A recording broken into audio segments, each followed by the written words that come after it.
सुबह के लगभग बज रहे थे 6:30। मैं उठ गई थी। आजकल मैं बाल खोल के सोती हूँ तो सुबह उठने के बाद एकदम बिखरा हुआ रहता है। तो सबसे पहले मैंने फिंगर की हेल्प से थोड़ा सा बाल को ठीक किया और उसके बाद बेड करने लगी हूँ। सार तभी सो रहा है, अभी उठाऊँगी मैं उसको। बहुत मुश्किल होता है सुबह में उसको उठाना, बहुत टफ़ होता है, बिल्कुल नहीं उठ रहा होता है।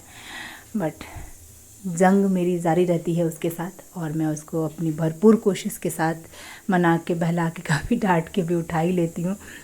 तो बच्चे हैं ना, रात में लेट थोड़ा भी होता है सोने में या खुद भी खेलने लगता है तो फिर नींद भी पूरी नहीं होती है। और हालांकि नींद पूरी हो भी जाए ना, बट मॉर्निंग की तो बात ही अलग होती है। और इधर छोटी बना रही थी आज चिकन, तो वो अपना काम कर रही है और यहाँ उसको दिख गया कि मैंने कैमरा उठाया है तो कैसे कैसे शक्लें बना रही है अपनी। तो यहाँ मम्मी लगी हैं अपना वेज खाना बनाने में, छोटी इधर नॉन वेज में। और छोटी ने ही बनाया था साथ के लिए इडली और बॉयल्ड एग। तो आज हमने पहली बार उसको बॉयल्ड एग दिया था लंच में, और ये कुछ काजू वाले बिस्किट। और बाद में हमें लगा था कि हमारा डिसीज़न गलत था, क्योंकि उसके स्कूल से मैसेज आया था कि स्कूल में एग अलाउड नहीं है। तो हमने फ़र्स्ट टाइम ही दिया था, इसके बाद से हमने फिर कभी उसको दिया नहीं। साथ स्कूल चला गया था, उसके बाद मैं बैठी थी पढ़ने के लिए। आज से अगले 1 वीक तक मेरा एक पेपर है, तो इसलिए मैं पढ़ाई कर रही थी। Hi guys, good morning, welcome back to the vlog. Hope you all are doing absolutely fine. और मैं पढ़ते पढ़ते थक गई थी, कह सकते हैं कि मतलब थोड़ा सा झपके आने लगा था। तो मैं लेकर आई हूँ थोड़ा ज़्यादा चाय। इतना चाय मैं पीती नहीं हूँ, बट लेकर आई हूँ ताकि सिप सिप करके पीऊँगी तो आधे घंटे मेरे पास ये चाय रहेगा। और एक इडली साथ के लिए बनाया था तो उसमें से एक मैं भी ले आई, और थोड़े से बिस्किट्स। 7 साल के बाद फाइनली मैं कोई पेपर देने जा रही हूँ, तो एकदम सा डर सा बना हुआ है थोड़ा सा। हाँ, कल इस बारे में डिटेल बात करेंगे, बट मैं जा रही हूँ आज एक एग्ज़ाम देने के लिए। काफ़ी लंबे समय के बाद 15 में मैंने अपना फाइनल पेपर दिया था। उसके बाद मैंने कोई इस तरीके का करिकुलम बेस्ड एग्ज़ाम नहीं दिया, और शायद कोई भी एग्ज़ाम इस तरीके का सब्जेक्टिव और मतलब सब्जेक्ट वाले नहीं दिया ही नहीं है कोई भी एग्ज़ाम। तो एक अजीब सा है, लिखने की हैबिट छूटी हुई है। हालांकि फाइनल एग्ज़ाम यहाँ दिया था कॉलेज में, तो थोड़ा सा सपोर्ट मिला है, बट एटलीस्ट उतना नहीं मिला है जितना कि एग्ज़ाम फाइनल एग्ज़ाम का भय अलग ही रहता है। जब आप किसी दूसरे सेंटर पर जाके एग्ज़ाम देते हो तो एक अलग ही डर रहता है। तो वो सब एकदम मेरे अंदर बना हुआ है। साथ जा चुका है स्कूल, मम्मी भी अपने स्कूल के लिए रेडी है। इस वक्त बज रहा है 8:15 और मेरे घर में सब कुछ सेटल डाउन है। ब्रेकफास्ट लंच सब कुछ बन चुका है, सबका टिफ़िन पैक हो चुका है, साथ जा चुका है, छोटी रेडी हो रही है जाने के लिए, मम्मी रेडी हो रही है जाने के लिए, और मैं पढ़ाई कर रही हूँ। सबसे इंटरेस्टिंग बात यह है कि साथ आएगा 11:30 बजे और 12 बजे मुझे निकलना है। तो आधे घंटे में उसको कैसे मैनेज करके जाऊँगी। मम्मी ने कहा है कि आज वो हाफ डे का लीव लेंगी, तो लीव लेके आज वो आने वाली हैं घर। इनकेस अगर उनको मिल जाता है तो, क्योंकि आज उनको कुछ ऐसा काम है जहाँ लीव मिलना मुश्किल है, तो अगर मिल जाता है तो वो घर आ जाएंगे, तो थोड़ा सा चीज़ मैनेज करना ईजी हो जाएगा। मैं साथ को लेकर ही चली जाऊँगी पापा के साथ सेंटर पे। पापा मुझे छोड़कर वापस आ जाएंगे और उसके बाद साथ के साथ रहेंगे। फिर मम्मी आएंगी तो उसको सुलाएंगे। अदरवाइज इसको सोने का टाइम स्किप हो जाएगा, तो फिर वो शाम में परेशान करेगा और कल के मॉर्निंग के स्कूल में परेशान करेगा। कितनी सारी चीज़ें एक साथ मैनेज करना बहुत टफ होता है। But if you have a supportive family then you can do anything. मतलब सब चीज़ें बहुत आसानी से बहुत स्मूथली हो जाती है। तो मेरे पेरेंट्स बहुत सपोर्टिव है, पापा और मम्मी तो बिल्कुल बहुत ज़्यादा ही। चलिए फटाफट से चाय सिप करके चाय पीते हैं और पढ़ाई करते हैं। एग्ज़ाम का अपडेट शाम में दूँगी कि कैसा गया। इसी बीच में नहाना धोना सब बाकी है सार्थ के आने से पहले, अदरवाइज उसके आने के बाद तो ये सब करना भी मुश्किल हो जाएगा। तो ये सब भी करना बाकी, कि उसको आने के बाद भी मैं नहलाती हूँ, तो उसके आने से पहले मुझे ये सब काम भी अपना फिनिश करना है। मतलब मेरे पास सिर्फ अभी बच रहा है लगभग 2 घंटा, क्योंकि बाकी का 1 घंटे में मैं रेडी होंगी, नहाना धोना ये सब चीज़ें मैनेज करूँगी, एडमिट कार्ड और पेंसिल बॉक्स वगैरह सब अरेंज करूँगी। चलिए 2 घंटे को यूटिलाइज़ करते हैं, बक कम करते हैं।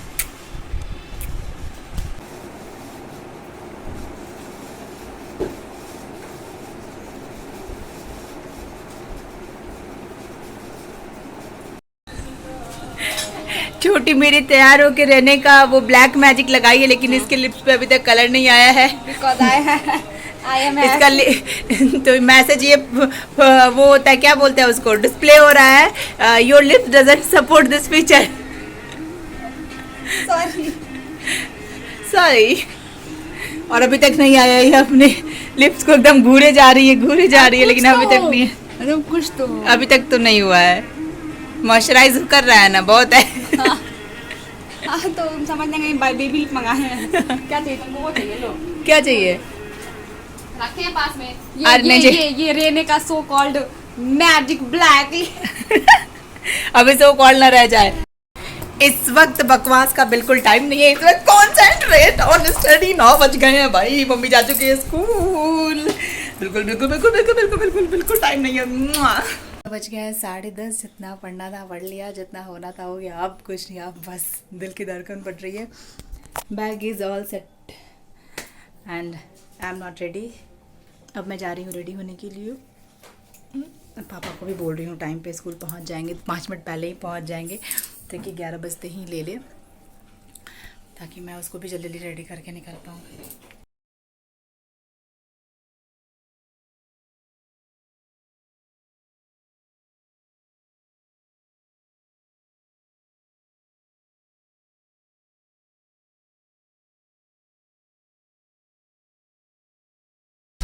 हाय, इतनी तेज़ धूप है ना। मेरे घर से थोड़ी ही दूर पे सेंटर है, 500 मीटर के डिस्टेंस पे होगा। तो पापा आने वाले थे छोड़ने के लिए, बाद में साथ एकदम स्लीपी हो गया था। तो मैंने बोला पापा को आप रुक जाइए इसके साथ ही, क्यों इसको लेकर जाना और फिर लेकर आना। तो उससे बेहतर है कि पहले हमारा प्लान था कि पापा और साथ दोनों आएंगे, मुझे छोड़कर चले जाएंगे और तब जाके पापा साथ को सुला देंगे। मैंने नहा धुला के उसको बिल्कुल रेडी कर दिया था। फिर जब वो थोड़ा स्लीपी होने लगा तो मैंने सोचा क्यों ही बच्चे को परेशान करना, मम्मी आ ही जाएंगी थोड़ी देर में तो बाकी का टेक केयर कर लेंगे, लेकिन क्यों उसकी नींद डिस्टर्ब करना, मैं चले जाऊंगी। तो बस यहाँ से थोड़ी दूरी तक जाती हूँ, वहाँ से रिक्शा कर लूँगी। आई थिंक सो ये बेटर रहेगा। पहले मैंने सोचा पैदल निकल जाऊँगी, बट पैदल ज़्यादा टाइम लगेगा, रिक्शा कर लूँगी। चलिए मिलती हूँ मैं आपसे पेपर के बाद। आई होप सो सब अच्छा होगा।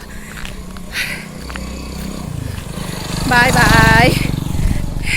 मैंने सोचा था साथ के आने के बाद उसको रेडी करके भी थोड़ा सा पढ़ लूँगी, रिवाइज़ कर लूँगी एटलीस्ट, बट कुछ नहीं हो पाया। साथ के आने के बाद तो एकदम भाग भाग के पूरा टाइम निकल गया मेरा उसके साथ ही, तो बिल्कुल बुक नहीं पलट पाई।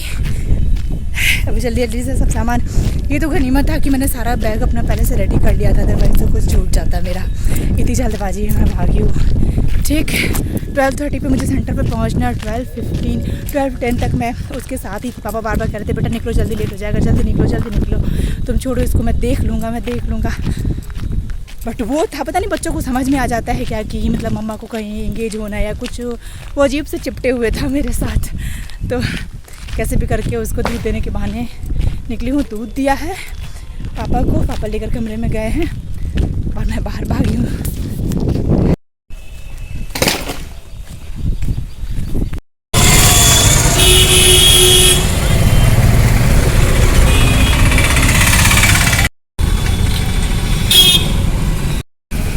एग्ज़ाम देकर मैं आ गई। अभी बज रहे हैं लगभग 6 बजने वाला, 10 मिनट कम है और मैं आ गई थी 5 बजे। काफ़ी ना मन थक गया ना, ऐसा लग रहा जैसे कि अब कुछ भी नहीं हो सकता, कुछ भी नहीं। कल के पेपर का क्या ही प्रिपरेशन होगा, ये तो एग्ज़ाम देते इंसान इतना थक जाएगा। पता है क्या हुआ था, मोबाइल फ़ोन भी रखना अलाउड नहीं कर रहे थे, मतलब कि आप क्लासरूम के बाहर जैसा कोई लॉकर रूम या फिर कोई ऐसा स्पेस नहीं दिया था उन्होंने कि आप कहीं पे अपना पर्स या मोबाइल फ़ोन रख सको। जितने बच्चे अकेले घर से गए थे ट्रैवल करके, उनको बड़ी दिक्कत हुई, मुझे भी बहुत दिक्कत हुई। फाइनली एक जान पहचान वाले मिले, उन्होंने मुझे बताया कि एक फ़ोटोकॉपी की शॉप है, वहाँ जाकर आप रख दो, हमारे जान पहचान के। उन फ़ोटोकॉपी की शॉप वाले भैया ने पता 10-10 रुपये लोगों से चार्ज किए एक पर्स रखने के। मतलब क्या बोलते हैं उसको, जब आपदा पड़ती है ना तो लोग उसमें से व्यवसाय का वो कर लेते हैं, नया रास्ता ढूंढ लेते हैं। तो यही उन भैया ने भी किया था। मुझे लगभग 500 मीटर जाके दूर फ़ोटोकॉपी की शॉप पे पर्स रखना पड़ा, जिसमें कि सिर्फ एक मोबाइल फ़ोन था और कुछ नहीं, और वापस जाना पड़ा सेंटर में। 15 मिनट ऐसे ही लेट हो गई थी। 11 बजे से पेपर शुरू होने वाला था और 1 बजे से पेपर शुरू होने वाला था और मैं 1:05 पे अपने रूम में पहुंची थी, यही मोबाइल फ़ोन के चक्कर में आते जाते। और काफ़ी टाइम तक वेट भी किया था कि कोई तो सोल्यूशन ये लोग देंगे, बट कोई सोल्यूशन नहीं दिया था, कोई भी सोल्यूशन नहीं। काफ़ी हमने रिक्वेस्ट भी करा था कि कुछ तो जगह ऐसा बता दीजिए जहाँ पे हम लोग अपना रख पाएँ। तो नहीं, आप कहीं भी फील्ड में छोड़ दो, इतना बड़ा कैंपस, इतना बड़ा फील्ड की सब खेत है वहाँ पे, तो खेत में कोई क्या ही छोड़ता। कोई बात नहीं, कल के लिए शिक्षा मिल गई कि कल से बस खाली हाथ एक पेंसिल बॉक्स लेकर जाना है और एडमिट कार्ड के साथ। चाय बनाती हूँ, 6 बजे से मेरी है ट्रेनिंग, तो ट्रेनिंग करना है, उसके लिए दिमाग को खोलना ज़रूरी है, बिकॉज़ दिमाग हो गया है बंद, आँख में बहुत नींद है, लेकिन करना ज़रूरी है। चलते हैं, चाय बन। तब तक इधर लैपटॉप को कर दिया जाए रेडी। अभी बाकी है टाइम, 4 मिनट में मेरी चाय बन जाएगी।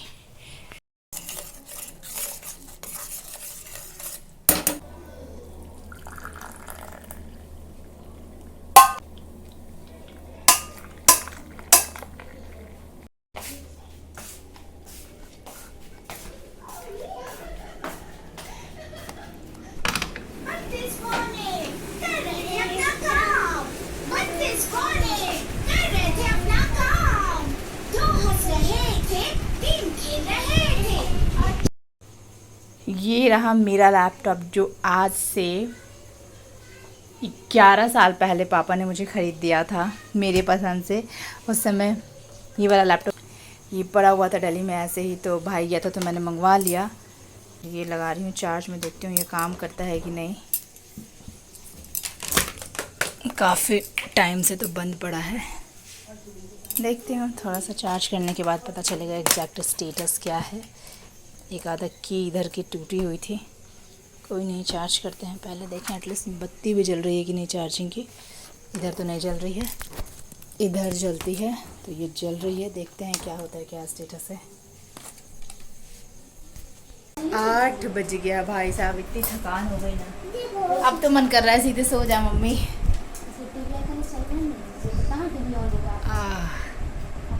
सार्थ का अब टीवी टाइम शुरू हुआ है, सार्थ टीवी देखेगा और सार्थ की मम्मा सोएगी। हो और मम्मी जाएगी दिया जलाने 8। इतनी बड़ी वाली गर्मी है ना, अभी काफ़ी देर से, लगभग 1-2 घंटे से लाइट भी नहीं थी। फैन में एकदम काम नहीं चल रहा था। फेस वेस धो के अभी जस्ट आई हूँ और मन पूरा बॉटल लेके पानी का बैठी थी, आधा पी गई हूँ, थोड़ा सा और पीऊँगी। और अब मैं जा रही हूँ, आई थिंक 9:30 हो चुका है, छोटी अब जस्ट आने वाली है। अभी हम लोग करेंगे डिनर और सोऊंगी। बिल्कुल पढ़ने की हिम्मत नहीं हो रही है। एक नैप, कोशिश मेरी है कि एक नैप लेके 12 बजे का अलार्म लगाया है। छोटी का बर्थडे भी है तो इसलिए 12 बजे का अलार्म लगाऊंगी और थोड़ा पहले का, और तब मैं सो जाऊंगी और तब उठूंगी तो उसको बर्थडे विश करने के बाद 2-3 घंटे पढ़ूंगी और फिर सोऊंगी, ताकि सुबह 6 बजे के आसपास उठ पाऊँ। 7 के फिर स्कूल के लिए भी उसको रेडी कराना रहेगा। तो अभी तो बिल्कुल हिम्मत नहीं हो रही है। बुक लेके बैठी थी बट ऐसे लग रहा है जैसे कुछ समझ में ही नहीं आ रहा है। और कल वाला पेपर थोड़ा मेरे हिसाब से, मतलब मुझे पता नहीं क्यों शुरू से ही बहुत टफ लगा है। Thanks for watching the vlog guys. पसंद आया तो प्लीज़ लाइक शेयर चैनल को सब्सक्राइब कर लीजिएगा। मिलती हूँ मैं आपसे नेक्स्ट व्लॉग में, तब तक के लिए बाय बाय। खूब खुश रहिए और खुशियाँ बांटती रहिए। चैनल को सब्सक्राइब करना बिल्कुल मत भूलिएगा, आपके लिए तो फ्री है यार, फिर क्यों नहीं सब्सक्राइब करते हैं। सब्सक्राइब करके जाइएगा और मिलती हूँ कल की बर्थडे वाली ब्लॉग में। बाय। और ये ऑन तो हो रहा है, हो ये मेरे फर्स्ट बर्थडे का पिक है, ये मेरी मामी जी हैं। हो मिल गया।